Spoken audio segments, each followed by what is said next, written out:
होती क्या है एक्चुअली, जब भी आप किसी एक ऑब्जेक्ट को दूसरे ऑब्जेक्ट पे रख के स्लाइड करने की कोशिश करते हो तो स्लाइडिंग को रोकने की कोशिश करती है एक फोर्स, अपोजिंग फोर्स, उसको हम कहते हैं फ्रिक्शनल फोर्स।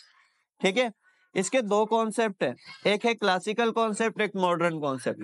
क्लासिकल कॉन्सेप्ट ये कहता है कि फ्रिक्शनल फोर्स सिर्फ सरफेस के जो कॉन्टेक्ट पॉइंट है उनके ऊपर लगती है, ठीक है, और उसी पॉइंट को कम करना हो, उसी पॉइंट के ऊपर आपको मूव कराना होता है। जबकि जो अपेरेंट फोर्स है वो इससे बहुत ज्यादा है, उसको मॉडर्न फिजिक्स ये कहती है कि सिर्फ सरफेस के कांटेक्ट की वजह से या रफ सरफेस की फ्रिक्शन नहीं होती, इसके अलावा भी एक फ्रिक्शनल फोर्स पैदा होती है जो कि इंटरमॉलिक्यूलर फोर्स की वजह से पैदा होती है।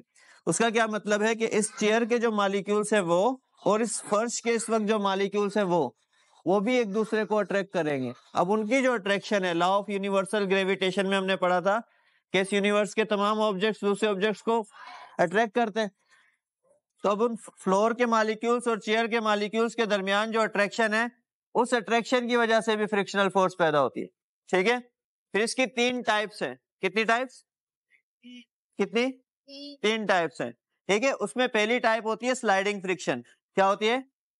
Sliding friction. जब हम किसी भी ऑब्जेक्ट को मूव कराते हैं दूसरे ऑब्जेक्ट पे रख के और वो ऑब्जेक्ट मूव भी करता है, अब इसका मतलब ये है कि इसमें फ्रिक्शन तो थी, लेकिन जो मैंने अप्लाइड फोर्स लगाई है वो इस फ्रिक्शनल फोर्स से बहुत ज्यादा है।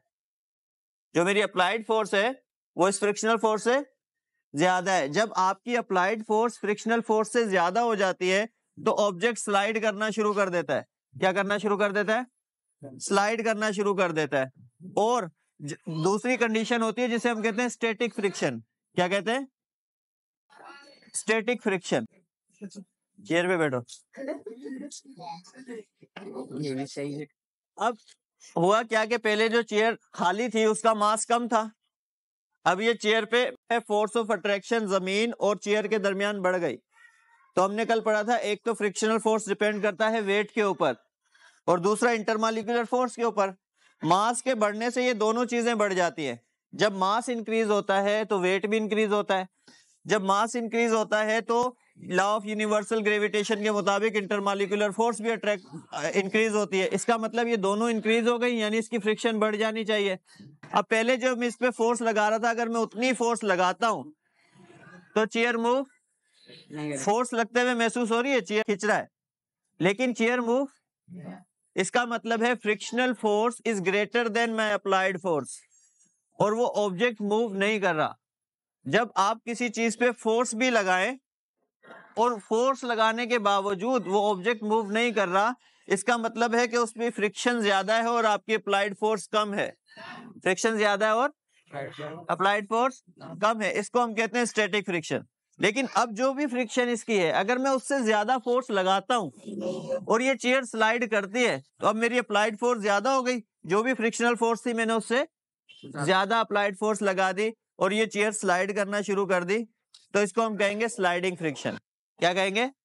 Sliding friction. ठीक है, अब देखें ये जो बॉल है हमारे पास, जरा करीब है, ये बॉल जब मैं सरफेस पे रखता हूं तो इसका एक हिस्सा नीचे लगता है और दूसरे दो हिस्से जो है ना यूं एक एंगुलर शेप में ऊपर की तरफ आते हैं।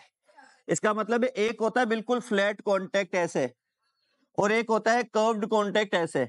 उसमें क्या होता है कि जो कांटेक्ट का पार्ट होता है ना वो बहुत मिनिमाइज हो जाता है फ्लैट कांटेक्ट के मुकाबले में। अगर ये बिल्कुल बॉल फ्लैट होती तो इसका जो हिस्सा जमीन को टच हो रहा होता उसकी बनिस्बत ये जो कर्व पाथ है ना ये टच हो रहा है और इसके एंगल ऊपर है।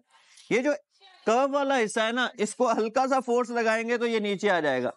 फ्रिक्शन जिस हिस्से को रोकने की कोशिश कर रही है वो आगे चला जाएगा और दूसरा हिस्सा यहाँ आ जाएगा। फिर उसको रोकने की कोशिश कर रही है, तीसरा हिस्सा यहाँ आ जाएगा। चलाओ नहीं, ऐसे ले आओ, तीसरा हिस्सा यहाँ आ जाएगा। सही है।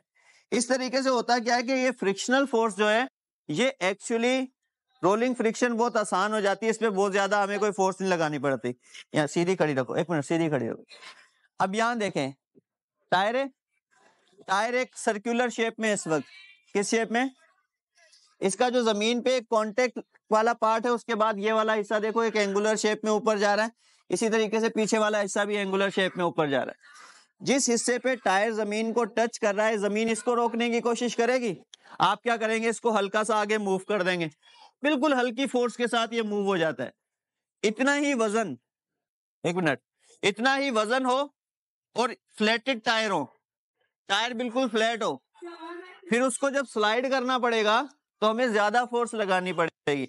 लेकिन जब ये रोलिंग फ्रिक्शन की बात आती है तो हम उसी इस सर्कुलर शेप के ऊपर जो हिस्सा कांटेक्ट में है व्हील के, हम थोड़ा सा आगे करते हैं और वो बाइक यानी इतना वेट आगे जाना शुरू हो जाता है।